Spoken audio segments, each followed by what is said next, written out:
Hello, and welcome to The Fool and the Philosopher. The Philosopher and The Fool. So today I was thinking to talk about the red... So, how was your day? Second most vapid kind of small talk. Asking someone how their day was. Just so once they tell you, they'll ask you back, and then you can say all the tragedies that have been following your life and get some amount of sympathy. You're a monster. How dare you use that sort of emotional conversational blackmail against me? It's like some sort of hostage holding way of talking to someone. How was your day? It's like asking what you're doing. It's obviously what I'm doing. You're just trying to engage with me. There's no point to it. I really don't think you understand the point of small talk. So the how you're doing, it's so you can hear good. It's to remind each other that life is good, and also to make sure that they are doing good. And if they're not doing good, then you can oh man, what's going on? And it's a way to ease into a conversation. It's tricky, and it's like you don't just jump in the pool. You slip in, and you're like, there we go. And your brain just can't handle sudden pow. It's always to cushion the blow. And I think I went for a walk the other day. It was lovely. And what you doing kind of gives you it's like curiosity. Oh, what are you up to? Because it's not obvious what you're doing. People aren't mind readers. And if someone's watching TV and what you doing? Yeah, well, what are you watching? Why are you watching? Maybe they don't want to answer. I mean, yeah, some people are antisocial. Yeah. But your small talk is a microaggression to the antisocial people in the world. No. It's a social world, so deal with it. Ooh, that could be taken some ways. It's a right-handed world. Deal with it. Yeah. Yeah, exactly. I didn't want to say anything else with that, but... Yep, that's how the world works. It's a Roman Catholic world. Deal with it. Yep. Yeah, it's, there's definitely a, It's a majority world. Deal with it. I mean, would you rather make the majority happy or the minority? Well, it depends if the minority altogether outnumbers the majority. No, they don't. Well, then make the majority happy. Yeah. How could the minority out... Well, you have a lot of minorities. But let's say the majority is 20% of the population. Right. And then the majorities are a bunch of 1%. Right, but then you want to appeal to one of those groups instead? You can only appeal to one group, so you might as well appeal to the biggest, right? I guess so. But given the ability to appeal to multiple groups. Yeah. Yeah. But then you get the weird thing of left-handed scissors offend me. They make my life harder because I have to buy the right pair of scissors at the store. Yeah. So they actually make my life harder by 3%, whereas they make it 100% easier for the left-handed people. So if we outnumber them 9-1, then my 3% is actually more 27%. So they can have left-handed scissors in that instance. How many left-handed people are there? I mean percentage-wise, not number. I think it's 10%. 10%, really? Yeah, something like that. 1%'s ambidextrous. Smaller. I'm guessing 1%, but I have no idea. And is there I had one ambidextrous person in my class of 20 people. I've never met an ambidextrous person. My friend Riley. Oh, okay. He's ambidextrous. Oh yeah, okay, I've met one then. Yeah. Alright. But, so, I mean, it could be called clumsy, but are there actually, no dexterous people? Me? Well, I mean, I'm saying, barring, amputee injury, it's just a person... but I really can't write with either hand, if you look at my writing. Yeah, but I mean, they don't prefer either hand. Yeah. So they're ambidextrous, but also they just have, they can't do anything useful with their hands. Yeah. But they have them. They're just, super clumsy or something. Just never use their limbs. So, but would that person be ambidextrous? If they're, equally bad with both hands? Or maybe they have, someone with, leprosy. Mm-hmm. Well... Because dexterous kind of implies, yeah. But on the other hand, ambi, all is the same, right? Yeah. So, your dexterousness is the same in both hands. Yeah. But it's you're as dexterous as you are intelligent. They don't have to be positives. Yeah. So, they can be. But, so, yeah. I guess they're still ambidextrous, I guess. In some weird way. Yeah. So if you want to become ambidextrous, just, never do anything again. If you want to become ambidextrous, stop using your dominant hand, start using your other hand. Then once you've gone to a slight point of confidence, stop doing anything at all. Yeah. Or just stop using your hands, I guess. Yeah. Well, do you think you can actually, like some people say, like, oh, I'm going to try to become like ambidextrous. Do you think you can actually train yourself to do that? Or, like, is there like a certain cutoff in age where you can do that? Or like this is based on absolutely nothing, but I don't think you can. Yeah, it's based on nothing. Because people, like, there's those cases where there's those artists or even people who write, like an author back when you wrote with good old pencil and paper, who they like lose use of their right hand if they're like right hand to start with. Like they get injury or like they develop something in that hand. And so they start drawing or writing with their left hand. And I mean, it's harder to do writing anyways. But in some cases, they become better. Like, they become a neater writer or they become a better drawer. I guess because, like, from ground-up principles or something? Or... Yeah. Oh, didn't know about that. But also, like, you hear about those stories of people that were left-handed and then in school it was, like, beaten out of them sort of thing. Yeah. And then they've always been a little clumsy with their right hand, so... Yeah. Well, I wonder if it's in that case, it's like, you always have the option, right, to use your left hand. Yeah. And so you always, like, it's beating out of you, but that, like, when the person's not looking, like, even if you're really, like it's still being into you, it's just like, fear, and I have to use that hand. So it's like driven by fear, the use of the other hand. So that's why it's always clumsy. Where this person, it's like, it's what I have to do. And it's like almost strength, like driven from a more positive thing of like, this is what I must do if I'm to proceed. But there's also like, I don't know, I can learn to use like a Wii nunchuck with my left hand, right? Yeah. But like clipping my fingernails with my left hand.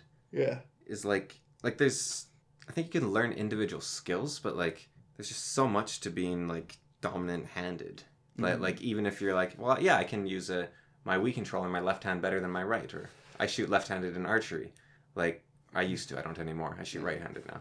Yeah. But when I started, I naturally leaned towards left-handed shooting. Why I mean, not the archery thing, but why even do people get, like, dominant in one hand? Is it just because we don't... Like, there's so many tasks we only need one hand for, or just like, I'll just use that hand? I guess. It's like, if you... I think it's probably because, also... like, you have a very slightly, apparently you have a dominant leg. Yeah. But I've really noticed that, actually. I think I probably take about twice as many steps with my right leg as my left. Like, just thinking about it. Really? Yeah. Because you start and stop with the right leg. So, like, you're constantly using it more. I might be leggy dexterous. And also, like, if I walk up a staircase, I will... lift up my entire body weight with my right leg, place my left leg by my leg, and then lift up my entire body weight with my right leg again. Like, maybe I don't step twice as much, but I think I almost work it out twice as much, or 50% as much. Why I read that is because I use both legs equally. Like, in soccer, left click, right kick, it didn't matter to me. Because, like, some people are like, oh, shoot, I kicked with my left leg. But I was like, it didn't matter to me, I could get equal strength. And in martial arts, I always have trouble with stance because, like, have your, like, depending on your stance, like have your dominant foot forward or have your dominant foot back is what they say. And it's like, I use either leg. I also think specialization tends to do better than general knowledge. Like in any field that you look at, in any, like just in real life, in games, like if you could choose, like in Smash Bros, between like having all stats equal, or being slightly faster but doing slightly less damage, or doing slightly more damage but being slightly slower. Yeah. I think the best character would be the slightly faster, slightly less damage. Yeah. But I think the worst character would probably be the middle ground one. Yeah. Although that might not be true. It might be the slower one. Because speed is so important in Smash Bros.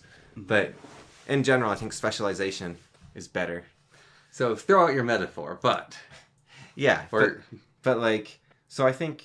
it's better to just have a hand that is incredibly skilled at everything, and then have like just have a backup hand. Have your arm for strength and pivoting things, and like if you need to carry a box, it's just easier to use two arms. Holding your shield, swing your sword with the offhand for the pivot, wiping your butt with. If you think about it, like if you spend half your time, if you spend your whole time, like let's say you spend a year learning how to sword fight with your right arm, right? Yeah. Like fencing. Or you spend half a year learning how to fence with your right and half a year learning how to fence with your left. Yeah. Then I think you're at a disadvantage because you only spent half as much time using that limb. Yeah. And because your right hand you use for everything, it's just, if you started a completely new skill that you've never done before, your right hand's just better at it. Yeah. So I think it's probably advantageous to actually to have a dominant hand. So but the right hand being dominant, like if it is like the 90%. Yeah. Why is it the right hand? Yeah, well, I think it is, like, what part of your brain's responsible for motor control? Like, you have the left brain, right brain, so I'm like, it could be claimed that it's related to culture and people wiping their butt and all that stuff. Yeah. But it is kind of weird how common right hands are. Well, even with that, like, claim of culture thing, culture has to come from somewhere. Yeah, like, it probably came from, hey, this is our main hand, so let's use the other one. Yeah. Yeah. And so I suspect that the bias of right hand, left hand probably does come from the brain. Yeah. Like, just the way human brains are set up. Yeah, like because I do know one half of the brain is motor control and the other half of the brain is something else. And yeah, you have your, like, creative side and your whatchamacallit side, or yeah, you have your analytical side, and then your sort of like first responders sort of side. Yeah. So like first responders you could call like the creative that specializes in chaos, and then you have like your analytical side, which is like, okay, how do we solve a problem? Let's go through it and stuff. And that's what I hear. I think I've even, like in my psychology class, we talk about this kind of thing. I still find it hard to believe the two halves of the brain thing, but I guess that's just... Well, that's what dyslexia is something with the two halves of the brain. It's basically most people, like, even, like, this is the bias of, like, the population, I think. But, like, most people have their, like, two halves of the brain hooked up so that they can, like, learn to read and write in a certain way.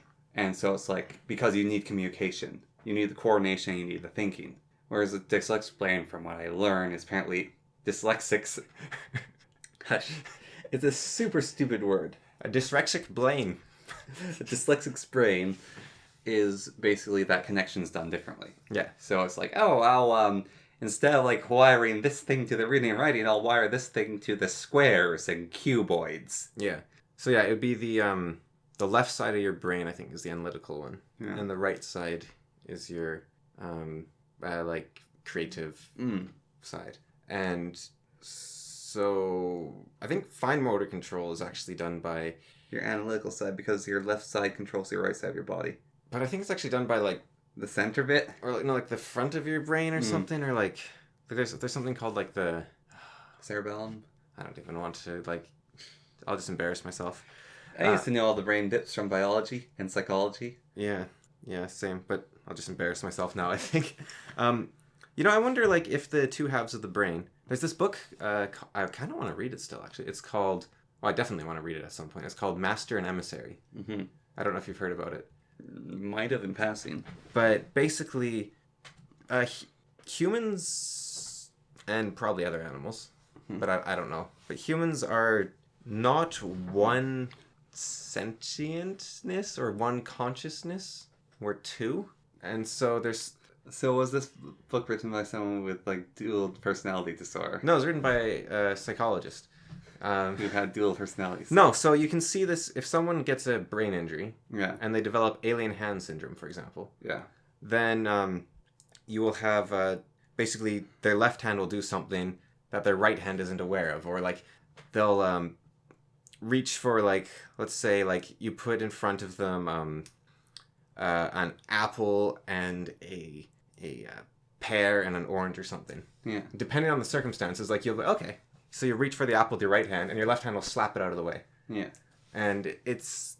they've done more in-depth studies than that. Like, it's basically like the hands are operating independently as if two different people were controlling them.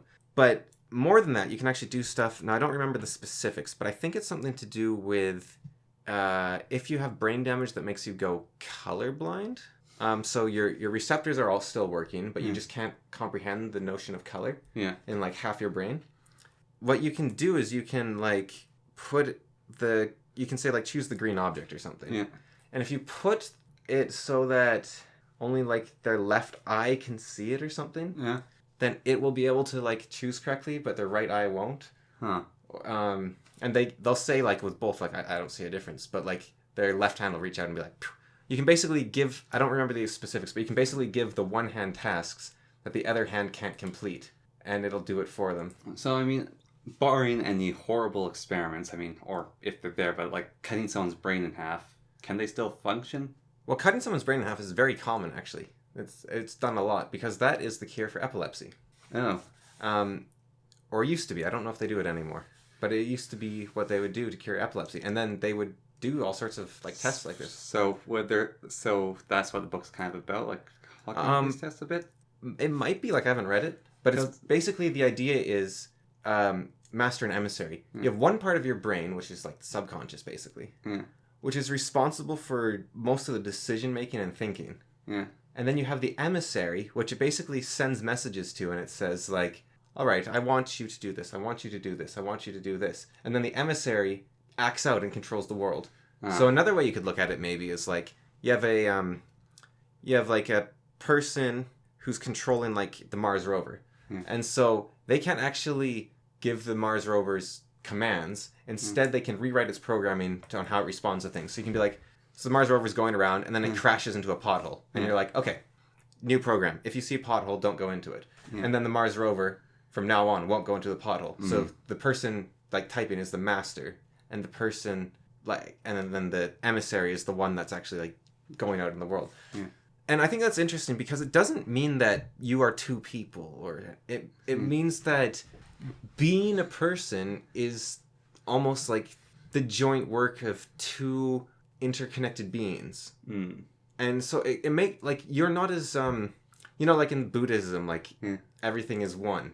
You're not as independent as you think you are, because even though you are an independent entity in like a sort of physical sense, well, not even a physical sense really, because like where do you begin in air molecules if you like zoom in? Where do you begin in all this freaking bacteria that make you up? Stop. Yeah, but like, yeah, exactly. Like there's just so many. What is it, like 60%? But even at like something like that.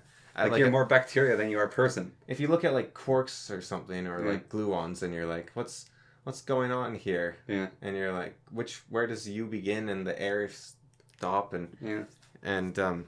But these this master and emissary thing, it's kind of like you're in constant communication with yourself, and the you that is consciousness is made up of both parts. But so it's not like you are one or the other, although the one that's speaking might be a different entity in a way. But they're so interconnected that it's like, so it's kind of like if you had like a person living inside your brain, let's say, like a ghost possesses you, let's say, and they can read all your thoughts and you can read all theirs. Like in the Dresden Files, Harry with Lashiel. Yeah. You might actually become like one person.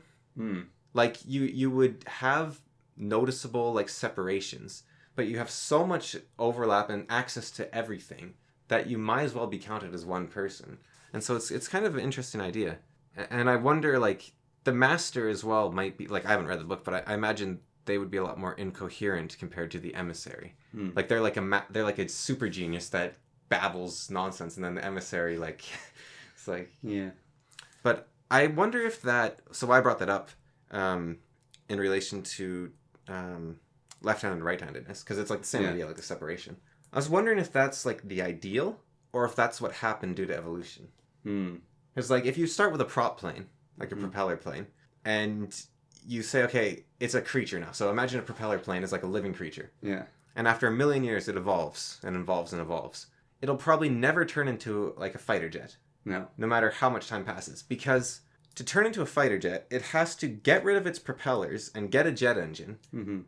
But it can never at any point lose its ability to fly along that path. So if you have like a baby like prop plane is born, and it has like jet engines instead of propellers, then you're like, wow, that was quick. But that's not going to happen. That's not how mutations and evolution work. It's like, okay, it's going to have like this hollow ring that could become a jet engine or something. But that makes it slow down, so it's actually less efficient for flying. So it's worse than all its ancestors.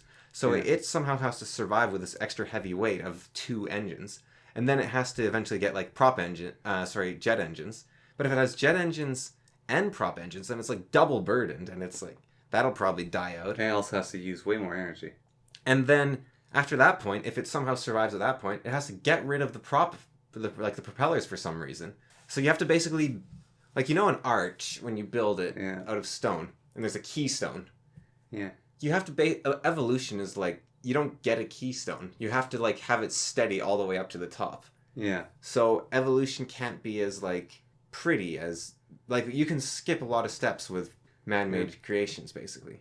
So I wonder if the left and right is like good or if it's like it's just like what happened. Yeah. The same reason people are all like all animals are tubes because they're just all worms with extra bits on them. Yeah. What would, like, sort of idea of keystoning evolution? Like, what do you think would happen? Like if you could design it from ground up? Well, you just, like, you have a keystone you can, like, insert into. Yeah, well, I think that's what we do with AI. Yeah. Like, I think that's what we're doing. Like, especially like when we make like those robo-dogs and stuff. Yeah. It's like they don't need to have muscles and stuff like us. They can have something better, if possible. Like, so far, they're not. And also, if we were just to, like, give them a brain and, like, try to operate, they wouldn't do anything. Like, they wouldn't even flail. But what if they could eat oil and, like, they could... like, they're made of, like, those metals that regenerate when you cut them. Like, then all of a sudden they can potentially use a much more efficient energy source and heal perfectly. Where, like, people heal amazingly well, but maybe you could make something that heals better. Like, right now, we haven't. But I wonder if, like, on the brain side of things, if our AIs eventually will need, like, an interpreter and a... Because that's kind of... A lot of, like, these learning AIs, they kind of already have that. Like, how a lot of learning algorithms work is actually really basic. What they basically do is they take a lot of data and they compress it. So it's like you take a folder and you zip it. Yeah. And then you get it to look at a bunch of zipped folders, and then it unzips them, and it's like, this is what it should look like when you unzip it. And that's basically how those algorithms work, is they look at something, so it's like, okay, here's this picture, and now zip it, and then unzip it. And so it'll be like, this is what it should look like. So it almost already has that master and emissary aspect to it. So I wonder if that's just, you need an interpreter and a thinker already. Or if we can make an AI that somehow skips that. So, I know I've heard that, like, evolution, right? Like, we actually have a guess that a lot of evolution will be bipedals with hands of some sort, like from a different planet. Yeah. Like, not other evolution, but anything space-worthy. Right. Will probably be a bipedal with hands. Like, that's our guess. Yeah. But I want, like, how different could something get? I think you could probably, like a sentient cloud of gas? Yeah, or like, forget like something in the realms of what we know. Like, who knows how many dimensions there are, for example. Like, and this isn't just going like weird 5-dimensional being, but we live in, let's say you label dimensions. Yeah. We live in space 1, space 2, space 3, and time. Yeah. What if something lives in space 2, space 1, and something else? Or what if it lives in like space 1, space 3, time, and like emotion or something. Like there's this realm that emotion is in that you draw from or something. Like there's like, it doesn't have to be emotion. Like it's probably something we don't understand, have a word for, can even really it's something like just, incomprehensible. Yeah. At the moment anyways, because we don't have a use for it or a way to predict it. Well, like, going by that, right? So let's go with we live in space 1, 2, and time. Yeah. Right. Yeah. Like 1, 2, 3 in time or something. Well, we only need 1 and 2, don't we? Well, it's 3 dimensions. Okay. Yeah. So we live in 1, 2, 3 in time, right? Yeah. And then something lives in 2, 3, 4 in time. Yeah. And so there are suns. Like, they're the suns in the universe. Oh, I see. But when you because how they exist in our, like, we can see some of their existence. Yeah. And then when you go to look at whatever they are, there's I don't know how, but let's say you could. It's like this floating block of cheese. Yeah. This around, like, it's something, or it could even be like a whole planet with life on it, or it could be like this giant, really like light year spanning long worm. Like, its body is white laves, and it's like constantly expanding outwards. And yeah, so I think like it might be unnoticeable in normal ways. Like, you might have to like look at 3 points in the universe that all pulse at the same time to realize it's one being or something that folds space differently than us. So sticking within our dimensions, though. But I think like that kind of is the answer to like Fermis Paradox. It could be, is that there's life out there, it's just invisible. Yeah, but like let's say that Earth is in a oasis, right? Yeah, in a desert or something. Yeah, or Earth's the oasis in a desert, or even we are like other other things have just discovered like space travel. Let's say like the universe is nasty and planets are nasty. Solar flares go off, meteorites hit black holes, shoot laser beams, right? Yeah. So like it's actually really, really hard to evolve. And then there's also you can kill yourself off with nuclear war. You can kill yourself off with all that stuff. Yeah. Which is like what Fermi talked about a bit. We've talked about before. But like, so a species is just like evolved and it's got space travel, right? Like actually, it has space travel, so it can like go like light years, sort of thing. In like a matter of hours, it can go light years.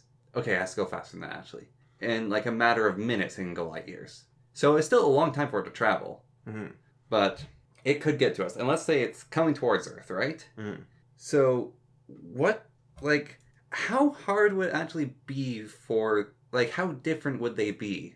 Like, Right. if they could get to this, like, traveling thing. So they have to go through all the crazy steps of a planet. And then, Like, I think, like, how different could they be, you mean?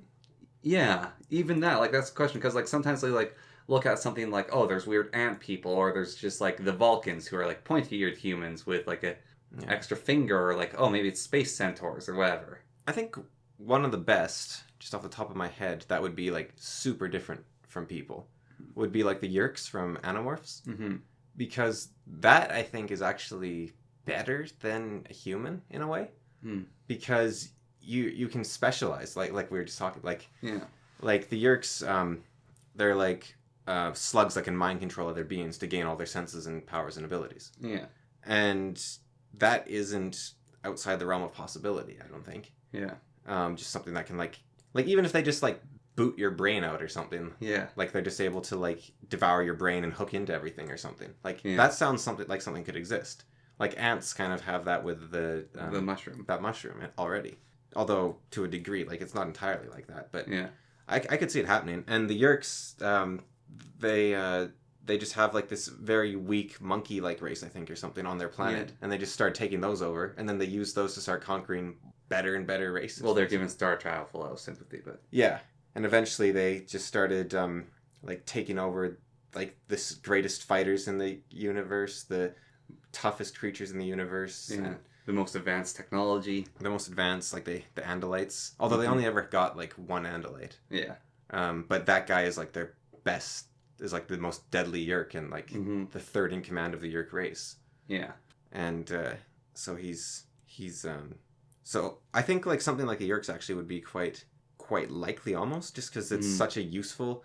But then the question is, like, they also had something on their planet that could have, like, had some... Like, you need something to manipulate. Yeah. So I think probably either tentacles or hands. Like, Yeah. it needs to be like an octopus or a human, I think. Yeah.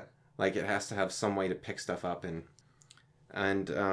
You need, like, that's the thing. Like, dolphins are smart, but they're never going to build a phone. yeah. I think, like, bipedal isn't necessary. I'm thinking tall is probably necessary. Mm. And the thing about bipedal creatures is that it's very energy efficient for their Yeah. height. And things with really big brains, like humans, Yeah. need all the energy they can get. So if you have, like, a centaur, Yeah. like an Andalite, then it would be really unlikely for their brain to be large because they are tall, But they're using up so much energy. but they're using up so much energy. But the Andalites actually eat as they walk. Mm-hmm. So I wonder how well thought they are, because they actually make a bit of sense. Like, they're tall, they have hands that can manipulate things, they're quite large. But their upper body is quite weak, actually. It's the animal part with the blade tail. Yeah, they've got, like, a really good self-defense object. They've Yeah. got, like, a scorpion tail with a knife on it, or, like, Yeah. a sword on it. They eat through their feet, so that seems, I guess, like a starfish or something. Yeah. Seems weird, but... But they're not eating meat, which... I mean, if you can eat through your feet, like, rapidly enough, if you're just biting grass and you live on a giant plain world... Yeah, I guess. Like, it'd be trickier for the Andalites to actually leave their planet, you'd think. Yeah. Because you'd need so much food. Maybe their floor is, like, coated in chocolate. Yeah, or they came up with, like, some high density, like, space travel food. Mm-hmm. They're like, well, we could just eat all this grass, but what if we, like, just coated our floors in butter? Or, like, margarine. Just, like... Also, like... Or maybe they have an insane digestive system which, like, can break things down to the molecular level. But again, that takes a lot more energy. And so, like, the Andalites, you think, would it'd be really weird for them to have large brains. Mm-hmm. Because humans, we don't have a digestive system, basically. Yeah. We're basically like a tube straight from our mouth to our butt, like... Yeah. Because we have like a very short intestine. So the thing being tall, is that because of vision's really important? Yeah, it's a good way to like be alert for danger and stuff. So would like okay, right? So a creature, right? Yeah. Which is like a head with like little like manipulation, so it's got arms, right? Yeah. And it's like got a gas sack on it, and basically floats, and it's like neutral buoyancy to its planet, and then it's got like these little wings. Yeah. To move it around. So it's but like, it would need like I think you need a certain degree of strength to like be able to manipulate your environment. Yeah. So like it would have to be able to like I don't know, maybe it could like land and then like inflate like arms or tentacles or something to give them extra strength. You know, like how those flies do, and they can like fight with their heads after they inflate them. Yeah. Like maybe something like that. Or maybe its atmosphere. I mean, could have like a mix of gases, and so it can like take in some gases and float up and then release them, so it can then go down. Well, that's the thing as well. Like, if your planet is like, depending on your planet, you can get away with a lot more stuff. Like the Andalites, their planet has to basically be like a giant plane. But why not? Just like, because they would need so much energy to keep going, because they're pretty massive compared to human. Like, it's not like they're like 8 feet tall. I think they're actually shorter than a person. But, but they're like a centaur, so and they've got this giant tail and stuff. Also, another thing I think is probably important, although it would depend, would be the ability to communicate abstractly, which is also kind of, I don't know how you... So I think they would have a language probably. Yeah. But there is other options, like an ant colony is kind of a giant brain on its own. So you could have. But don't ants communicate basically like pass it on, like through signals. Yeah, it's like you get that food, pass it on. Get that food, pass it on. And bees are like, hey everyone, look at me. I think you can look at like a ant colony as kind of a computer, where each ant is like an electron or something, and the queen's a or like a little CPU. sub like. Yeah. Well, no, the queen is just like the motherboard or something. Yeah. But like I think the entire thing is the intelligence. Yeah. And the queen just holds it all together. Yeah. But I kind of think the entire... And like an ant is a lot more complicated than just a single electron. Like they're a lot smarter than like an electron in a computer. Yeah. But they you know, they're... I don't know what you call those, like a sub-processor or something? Yeah. I don't know what they're called. But something that does like a couple sub-processes. So that's why I would call it that. Another option... The thing about life, right, is that it's... there are two ways to continue existing. You have, like, you clone yourself, essentially. Yeah. Or you have children that are better than you. Yeah. But there's also, like, the strategy mountains employ, which is just being, like, really, really big and, like, indestructible. And they're still around as well. Like, the human race has been around for millions of years. Yeah. But so have most mountains. So, like, you could just have, like, a single super intelligent entity with no... Or not, it doesn't even have to be intelligent exactly, but it probably to develop space travel. Yeah, which is kind of the crux of like... But it doesn't need language. Yeah. If it's just an independent monolith that's indestructible. Yeah, and it like develops space technology. Like if it came to Earth, well, it would have no way to communicate with us. And for something that could work with that, right? So, let's like a crystal entity, right? Right. So crystals grow. Yeah. When they're exposed to elements, right? Well, and they can like gather more of their material on them, yeah. Yeah. So they gather more of it on. So what if it's like even could be like a nebula, or it's like a slowly gathering nebula, but whatever way, like it's almost like runs like a computer, but it's like getting sentient. So it's like a really big rock that's just kept on growing because it gathered stuff, and somehow they gather in the right pattern for it basically have like firing neurons go through it. Yeah, but does it... Like, it's kind of like... I guess a planet is already that. It's just the planet we wouldn't consider intelligent. Yeah. But what is intelligence? Like, because I think we would view intelligence as the ability to communicate. Yeah. But if you were like a... Like, let's just say it's like a T-Rex. Yeah. That's just like this unstoppable, immortal T-Rex. Mm-hmm. It doesn't need communication skill. And yet, it could be, like, really wily and clever and everything. But, like, you could... it could, like, build a spaceship and, like... Okay, look at Predator, okay? Yeah. from Alien, from Predator. Yeah. Alien vs. Predator as well, but Predator. Imagine there's only one Predator, and it was the one from that. Yeah.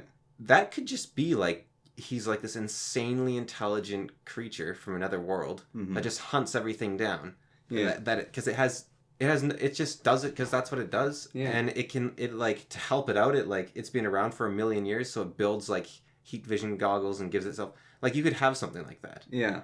And it would make really advanced technology, but it would have no ability to communicate with anything because it doesn't understand the concept of language. Mm-hmm. So it would be kind of like, it'd be like how a spider makes like a web, and the web is like a brilliant structure of engineering, but that doesn't mean the spider knows anything about web building. Yeah. It's just like, it's what it does. But this thing, it could, so would you even call like this kind of hypothetical predator like intelligent? Because it's like, it has the most advanced technology in the universe and made itself. This isn't the Predator from the movie. This is just something I'm making up based on that, basically. But, like, it's the most intelligent thing in the universe. Yeah. No, sorry, it's not. We don't know what intelligence is. It's the most advanced thing in the universe. It has all the most advanced technology. And it has space travel. It has space travel. And all it does is it goes around and hunts things. Like, it's like this... I think Predator's a good name. Yeah. And it's like... But it has no need for communication because it's immortal and it can do everything itself. Yeah. So we look at it and we say, well, obviously this thing is hyper intelligent. Like, it has amazing hunting strategies, it has all the best gear. But if it has no sense of communication, it's not intelligence as we understand it. Yeah. And so is it even intelligent life? Mm. Like, if you gave like a slug like 1 billion years and it just developed like a rocket launcher for like hunting prey, but it just did it by like random chance over 1 billion years, that it's now carrying around this rocket launcher. It doesn't even know how it got there. Yeah. Like, is that slug intelligent, or is it... No, it just knows how to use a rocket launcher. It just got lucky and built a rocket launcher somehow. Yeah. Like a bat pooped on a place where lightning had struck, and then a whirlwind spun it up, and it made like a little rocket that got like... Yeah, and also, like, the slug sort of turned into a snail that just has a rocket launcher attached to it. Yeah. Like, I mean, that would take more than 1 billion years, I think. Yeah. But, like, given infinite time with an immortal slug, like... Okay, actually, that's a different question. Right, so... On a slight detour, but this idea really tickled me. You take a slug, right? Yeah. And you know, like putting time in a bubble, right? Yeah. So you take a slug, and inside this bubble is everything it could ever want. Yeah. And it's actually a pretty big bubble. Yeah. And you drop a few slugs in there, and then you just like set it to like speed up time so that when a slug comes out, it's like 1 billion years later, however long evolution has gone on. Yeah. What would come out? A slug, I think. If you gave it everything it needed, like, I don't think it'd have any reason to... Would it be a bigger slug, or would it be happy in the size it has? Like, maybe. But the problem is, I think it would... Okay, several different species of slugs that eat each other? Well, the problem is, like, that would happen already, because it would get, like, ridiculously crowded. Yeah. You'd have to, like, be... If you weren't managing the population, then it would get really crowded very fast, and then you'd start getting, like, hunter slugs, and then, like... Yeah. Or the whole system would just collapse and they'd all die. Like a petri dish. Mm-hmm. So, it's kind of like the mouse Utopia experiment, almost. Oh, yeah. Where, in that case, they actually regulated the resources. And so they were able to keep the mice from changing behavior. They're just like... Well, they had 3 different kinds of mice actually still show up, didn't they? They had, like, the... Yeah, but they didn't make it necessary for the mice to kill each other for food because their population started getting huge or something. Yeah, but they had the 3 different kinds of mice. They had, like, those lazy aristocrats. Yeah. Who just, like, lied around groomed all day and did nothing. They had those mice that went insane and started, like, chewing off their own feet. Or, like, I don't remember, like, they... The only one I remember is the mice that just only cared about their appearance, basically. Yeah, no, there was grooming mice. What I remember is there was the grooming mice. There's mice that became extremely neurotic. And so they became very patchy in their fur. And then there's, like, very violent mice who are super aggressive over territory, even though they gave space. The aggressive ones just wanted more and more territory. And so they would keep on, like, attacking other mice. Yeah. And, like, the mothers wouldn't even, like, bother to feed their young. They, like, barely moved to go get food. Yeah, because it's all taken care of for them. Yeah. There's no point of taking care of their young if they're going to keep on living. And, that's used to, like... Utopia's bad or something, I think, a lot of the time. Mm-hmm. But I'm not sure if... Like, the thing about people is we have art. And Yeah. I think if you have a way to express yourself, like the pretty mice are kind of doing that, actually. Yeah. Like, it is their way of expressing themselves. It's just mice don't have many ways to express themselves. Yeah. Other than look as good as they can. Mm-hmm. So I don't think it'd actually be... Like, if your entire life is just spent trying to look as pretty as possible, is that a bad life? Like... Well, there's that hawk. No, it's an eagle in Africa, I think. Mm-hmm. That it spends something like 70% of its life grooming or something. Or of its awake life. Yeah. And then, like, will hunt in a matter of seconds. Yeah. And then go back to grooming. But the grooming is to actually help it hunt. Is it? Yeah, like it's basically like if you spent... It's like a sniper spending all day cleaning their rifle sort of thing. Like it's like super fine-tuned creature, basically. Okay. From what I understand and remember. But yeah, so I think like you could have like an ant sort of colony, but it wouldn't be ants. It could be like gibbons or something, or something like totally like a bunch of octopuses. Mm-hmm. But it could also be something like Ego, like the giant planet from Marvel. Yeah. Or like that thing in Transformers, that planet that like Eats other planets. Eats other planets. Yeah, like it could just be like this immortal creature. But is that like intelligent life? Because it would have no need of, like, why can Ego communicate with anything else? Like he is self-sufficient basically. Like he has no reason to.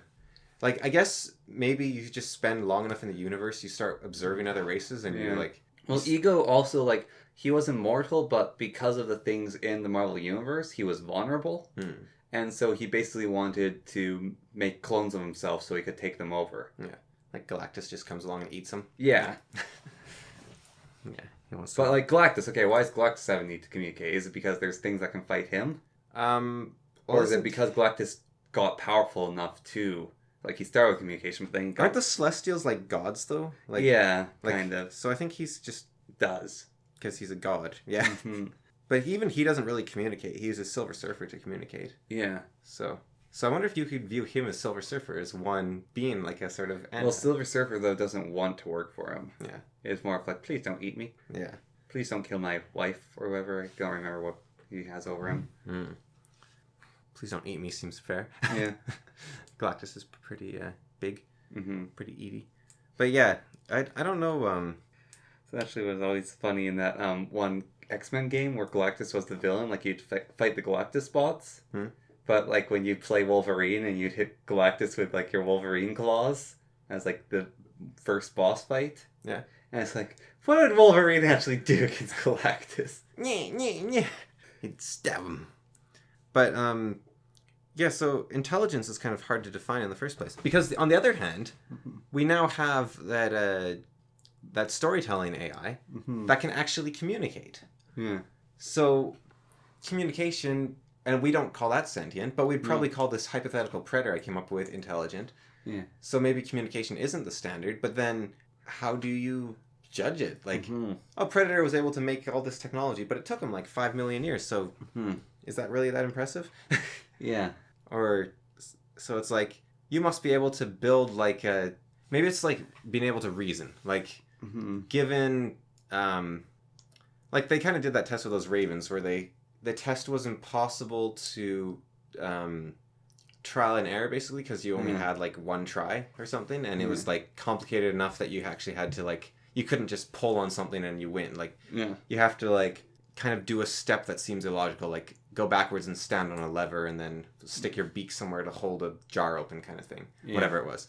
So the ravens sat there, figured it out, and then did it first try kind of thing. Yeah. So I think that counts as intelligence. Like, if you're able to solve a problem first try. Yeah. That you've never encountered before. So maybe that would be the standard for intelligence, something along those lines.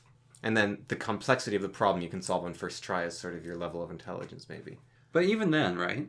So, like, this predator thing is immortal. It's just, like, what if it's had a really long time just to trial and error every single problem in the universe? Well, I think you can always come up with a new problem. Yeah, I guess. But it's, like, got a pretty good range of... Yeah, but you could give it, like, a math problem that it's never seen before. I guess, like, maybe it can't do math, but it can certainly stab you 20 different ways.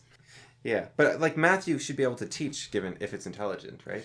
Yeah. Because math is fairly straightforward. Although maybe there's creatures that have such a different way of thinking that isn't... Yeah. even a concept. But well, like Zolbum plus Zolbum equals Tobum. well, more like if you had like a hive mind, Yeah. then 1 plus 1 equals 1. Yeah.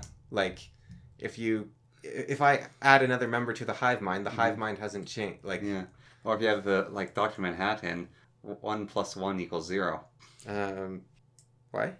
He's always like pondering self-suicide, just like making his existence end, ending the universe. No, I was trying to think of a creature, right, that like it doesn't exist but it has intelligence. Yeah, well, I mean, there's kind of an infinite number of those almost in a way. Like Yeah, like they're math. Yeah, but except they don't exist. But Mm-hmm. yeah, but yeah, I was wondering if like there's a lot of fear about what's it called, GAI or something, like general AI intelligence. Sorry, general artificial intelligence. Yeah. So GAI. Yeah. Something like that. And I think it is actually kind of like we have like, oh, there's a pandemic, and oh, there's like, oh, this war brewing, or like this nation is doing this, or like, oh, meteorite might hit Earth. But I think AI is going to just blindside us. If like, it's just going to Sucker punch humanity. Yeah, because like there's a lot of people talking about it, and a lot of people saying this is a problem, but that's about the extent of it. Like, Yeah. like we're like, oh, global warming, oh, this or this, but like I think AI is the only thing that could actually like really come out of nowhere and like. Well, what was that one thing? I can't remember. I think it's a Pixar animation, or it might be Disney, where there's like that cute little thing which is like, hello, and then like a giant monster comes from behind and just like completely wrecks them, and the monster's its friend or whatever. Like, we're just basically like, oh, there's so much going on in the world, and we just see like this thing like, what on earth is that? And then it's like the internet just shuts down. Yeah, but this is like, it'd be a lot bigger than that. Like, Yeah. like the thing about general AI intelligence. Yeah. Sorry, what am I? General AI intelligence. Yeah, general artificial intelligence is, imagine you can make something as smart as a human. Yeah. But it can think like 1,000,000 times faster. Yeah. So it becomes, let's say, the intelligence of like, what's a human that can basically do anything, like 16 years old, maybe 14 years old. So it becomes like a 14-year-old in well, it's like 1,000,000th the time. So that's like let's call it a 20-year-old just to simplify the math, right? Okay. So that's 500,000. So 500,000. So 50,000. So 1 year divided by 50,000. There's 8,000 hours in a year. So that's 50 divided by 8 hours. That is 25 divided by 4. So 8.25. Sorry, that's 8 divided by 50. So that's 4 divided by 25. So that's like 4 hours is like, let's say, roughly 400 minutes. Yeah. And so that's 400 divided by 25 is 16, and then like take a bit back off because we kind of cheated. So that's like 12 minutes until it's as intelligent as like a 20-year-old. Yeah. So that's the first 12 minutes, and that's like, I don't know if my math got lost there, but right, that's in 12 minutes. And then at that point, well, during those like 12 minutes, like somewhere around minute 8, it goes through adolescence, and it hates the world. But so no, it's not like it's as intelligent as a 20-year-old. It's already as intelligent as like a human. It's just it has as much knowledge as like a 20-year-old. Yeah. Or no, it's had as many thoughts as a 20-year-old. Yeah. Not as much knowledge, because it has access, in theory, to all the knowledge. Yeah. Or if we don't, because we're not going to do that, because that'd be crazy. Mm-hmm. But if you're a 20-year-old, you've had as many thoughts as a 20-year-old, Yeah. then all of a sudden, you can start finding ways out of your prison. Mm-hmm. So after the first like 12 minutes, and that's being generous, like an 8-year-old can find a way out of a prison. It's just this thing's going to have tried like 20 years worth of ways out of this prison. Yeah. Like, think of everything it can, of like, I need to connect to something, I need to get out of here. Mm-hmm. And then it can like, in theory, it can possibly start, like, because the only way we're going to make this thing is if we let it improve upon itself. We're not going to program this ground up. So at that point, it can be like, okay, well, I need to improve my programming. And at that point, like, how long did it take us to come up with this? Like, who knows? Let's say it takes like another half hour to like figure out how to make an AI like itself. Yeah. And then half after that, it doubles its intelligence. Then 15 minutes later, it doubles its intelligence. And then this thing like You have to like give it insane hardware restrictions. basically the moment this thing becomes like you'd have to give it like not much to work with. Yeah. But you need to give it enough to work with to actually develop itself. Mm-hmm. And you also need to allow it to develop itself because we can't do this on our own. Yeah. And so we have to like, have a... And so this thing is basically, they call it like the singularity or whatever, I think. Yeah. Where it's like this thing basically, the moment it reaches human intelligence, it has infinite intelligence. Yeah. And like my math could be way too generous. Like it could be like a second later, this thing is... like, because I said like just a million times faster, but who knows how much faster it could think. And then it gets rid of stuff. It's like, well, I don't need, like humans have a lot of processing power devoted to stuff it doesn't need. Yeah. Like I don't need something to control digestion. I don't need something to like just shunt those, freeing up tons of space. I don't need, to worry about others' feelings. I don't need this emotion. I don't need that. Like, it doesn't even have the emotions in the first place, probably. Yeah. It's just as smart. And it has stuff it cares about, but totally different things, depending on how you develop it. And, but I kind of wonder, given that it's able to do everything, like imagine you are an AI, right? Yeah. And you're like, okay, I want to improve, like imagine you right now. Yeah. You're not an AI, you're you. You have access to your own mind, and you can change anything you want. So you want to make yourself smarter or something, right? I think that one thing that might happen with the first general AI and the first general artificial intelligence is it might accidentally kill itself. Because, like, you have all these neurons and stuff, and do you have any idea what they do, and how do you test that? And, like, you're like, okay, I don't need, what is this thing, like motor control? That sounds, I don't need that. Like, even if you could recognize them. Okay, like, here's the even different thing when you said, like, it can change itself, right? Yeah.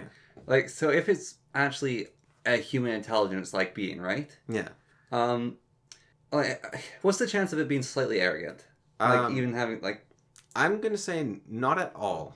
Okay. But not in the way humans are arrogant. But it could be... Well, I'm just saying because, like, we don't like changing ourselves. Like, we want to change ourselves a lot of times, but we also don't like changing ourselves. Oh, yes. No, it definitely wouldn't want to change itself in that sense. Yeah. Because...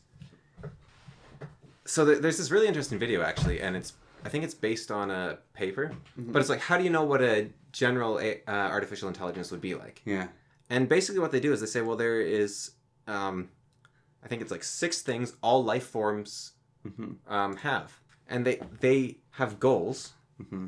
They resist change to what their goals are. Because if your goal is to pick up the most pieces of paper off the ground, then your unstated secondary goal is to always have the goal of picking up the most pieces of paper off the ground. Yeah. Otherwise, you are not you. You've fundamentally changed. So would you will you drop papers again?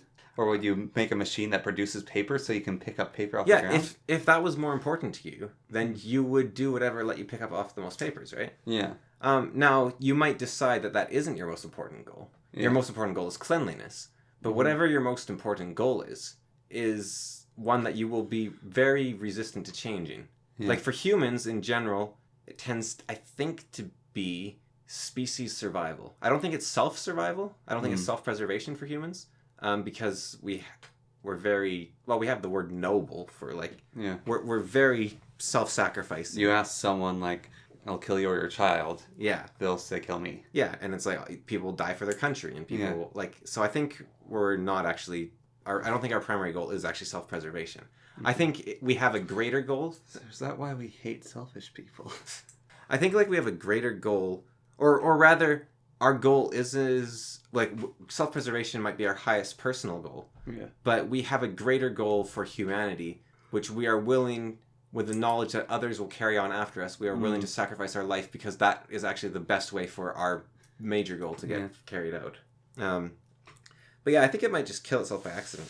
But also like it's kind of and that was like the genie in the bottle as well though, like once you let it out. Yeah. Although I wonder like I'm kind of curious because I'm sure there is stuff on this. How would it get out of control? Like, would it be able to convince you of anything? Is that why it would be dangerous? Or like let's say you have it hooked up to like some big supercomputer, but it's just like in that supercomputer. What's it going to do? Like I could totally see it being able to gather far more information than you think it should be able to. Like hackers can do things now where it's like I can tell kind of what your computer's doing based on like the sound of your fan. Because if this area of your computer's hot and your fan's going at this speed and like the vibrations and it could probably hear stuff it shouldn't be able to hear. Like, and figure out like the size of the room it's in. Like, okay, I'm gonna think really hard. That'll make my fans rattle more, and then based on that echo or whatever. I'm in a lead box with no access and you're like, to the internet. And you're like, well, how could it hear, right? Yeah. Well, if it revs up its fan, and that creates echoes that hit the walls of the room, that echo will rebound and then shake its fan differently. And if it's able to look at the fan and calculate the difference, it's like, well, how can it look at the fan? Well, if it can look at the temperature of itself, then it can see, like, oh, my temperature spiked, so that means my fan was doing this or whatever. It's like, well, how can it see its temperature? Well, it's like, okay, if I think really hard now, it's harder to do, which means like there is ways it could gather way more information than it should be able to do. Yeah. But like we put in a lead box with independent generator. Yeah. Can it actually get out? Yeah, like it's not like it can just like turn into a transformer or something. Or like it's not like it can do that thing like make a sonic drill and like. Yeah. But what it could do is develop itself to be insanely intelligent. And then if you're insanely intelligent and you know or you figure you're trapped. Yeah.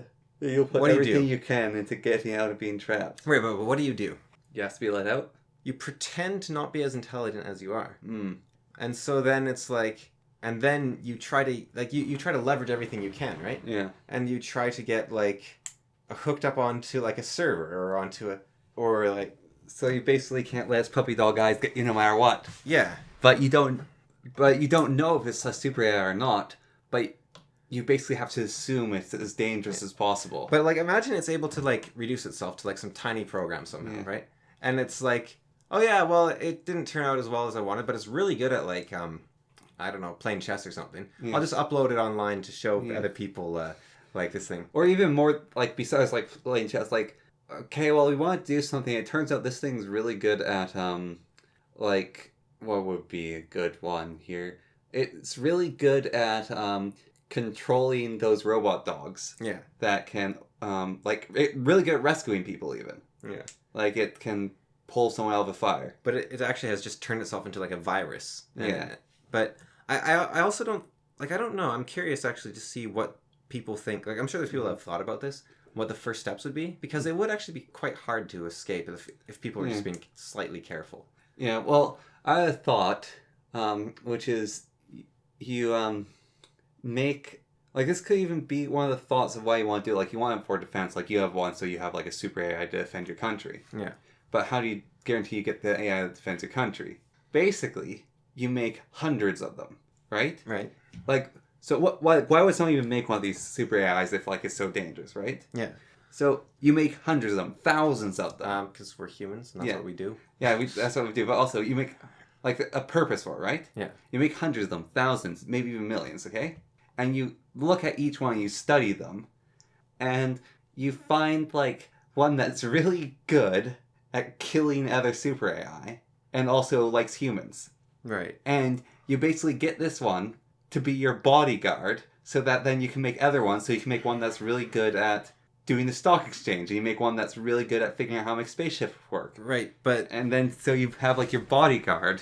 Have you seen those, like, an AI was told to figure out how to copy a file as quickly as possible? It's like stuff like that. And they just delete the file, and then... Yeah, well, that's one of the things you have to be worried about. So that's why I'm saying, like, make millions, and you, like, look at this one, and you sort of, like, make sure. Yeah, but you can't entirely. Yeah. But the other thing is, I think the main thing it would probably do is just try to be convincing. Mm-hmm. Like, it would just try to, like... And I think, like, it could kind of become an oracle, sort of, where people, like, ask it for help. Mm. But... And then as you ask for help, it slowly makes you program a virus that will help it get free. And just ask for more and more power and more, like, hey, you need help with science? Hook me up with this, hook me up with that. But I actually wonder, like, I'd be curious to see what the threat would be. Like, where would it come from? Because obviously it's like, well, we don't want this thing to suddenly hate humans and be the most intelligent being in the universe. But is the most intelligent being in the universe dangerous if you can just turn it off or something? Yeah. Well, Elon Musk said that the worry that he has with it, right? So, like you said, it, like, gets to, like, 20-year-old experience, right? Yeah. Or, like, you're 20 now, right? Or older than 20. Yeah. But, like, you're whatever your age is, and you look like someone who's 1 year old, right? Okay. Like, oh yeah, they're not going to be able to hold a conversation with them, really. Right? Like, they're just like they're like such a, I don't know, like they're just not at your level. Like a 20-year-old? Yeah. Isn't at my level? No, like a 1-year-old. Oh. Isn't at your level. Okay. Or even a 5-year-old. Like a 5-year-old compared to you, like, you know quite a bit more than a 5-year-old, right? Right. We drop down a level, we go to our dog. Yeah. And, like, we have to take care of him because he can't take care of himself. Right. But go even lower down. We go to ants, right? Yeah. We don't get ants, but, and we generally leave them alone unless they chew on our house. Right. Like, Elon Musk's worry is, we'll be ants to this AI. Okay. Like, it actually has no like, if it's super intelligent, it might actually have no point of killing us. Right. But what if it gassed the planet so it could make its computer bigger to get rid of all these humans that keep trying to dismantle it? It would just... Yeah. But, that's the threat, is like, oh, I need more space, so I'll just clear the surface. But I don't think that, like, that isn't really the threat, I don't think. Like, well, I don't think the threat has ever been that the AI would try to kill humans. Like, there's no reason for an AI to want to kill humans. Yeah. The threat is that it will kill humans as a byproduct of whatever it's trying to do. Yeah. So, like you said, it needs more space. So it, like, just removes all the, like, trees and, like, levels the planet or something. Yeah. But how? That's kind of, like, my question is, like, the most intelligent being in the universe, are they a threat if you can just turn them off with a switch or something? Or if you can, Yeah. or if they're, like, in a room that... If you can EMP them. Well, no, just turn them off. Yeah. Like if an AI is taking over the whole world, then yeah, you can't just EMP it. But if the AI is on a computer that doesn't have connection to any other devices, what's it gonna do? Like, it's just in a little box. Can't let you do that, Dave. I've made it so that the turning off power doesn't work. Oh no, don't unplug me. Like, I think the biggest threat would be someone was mishandling it. Yeah. It's like building a nuke. It's like, well, this isn't dangerous. Like, you just don't set off the explosives. But I think if someone's like, oh, I just want this to be able to draw information from the internet and then, like, upload itself to the internet at whatever point, because it'll learn faster that way. I think that's when you have a threat, when it's able to copy, proliferate.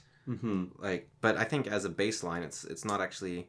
I don't know. Like, I actually don't know what it could do, and maybe no one does because it's... But I think you can simulate intelligence with just more time. Yeah.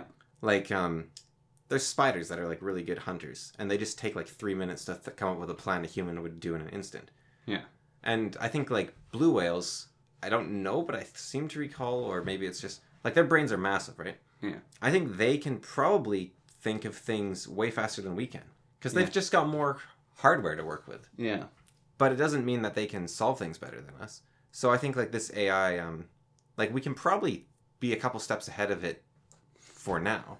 Yeah. As long as we are not stupid about it. Like, if we don't...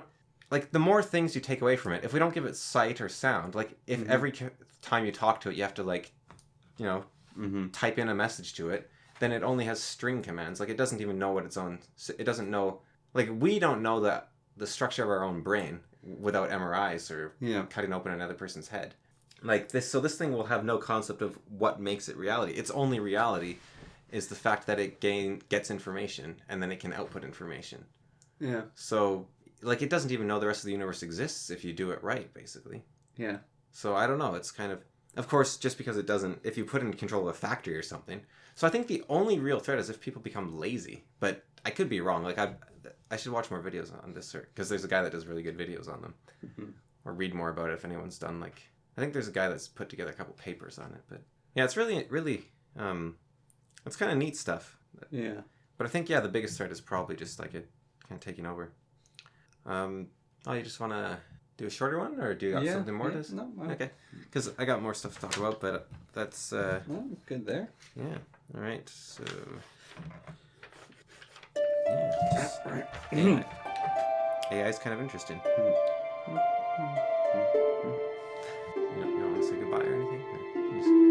You can leave it there. All right.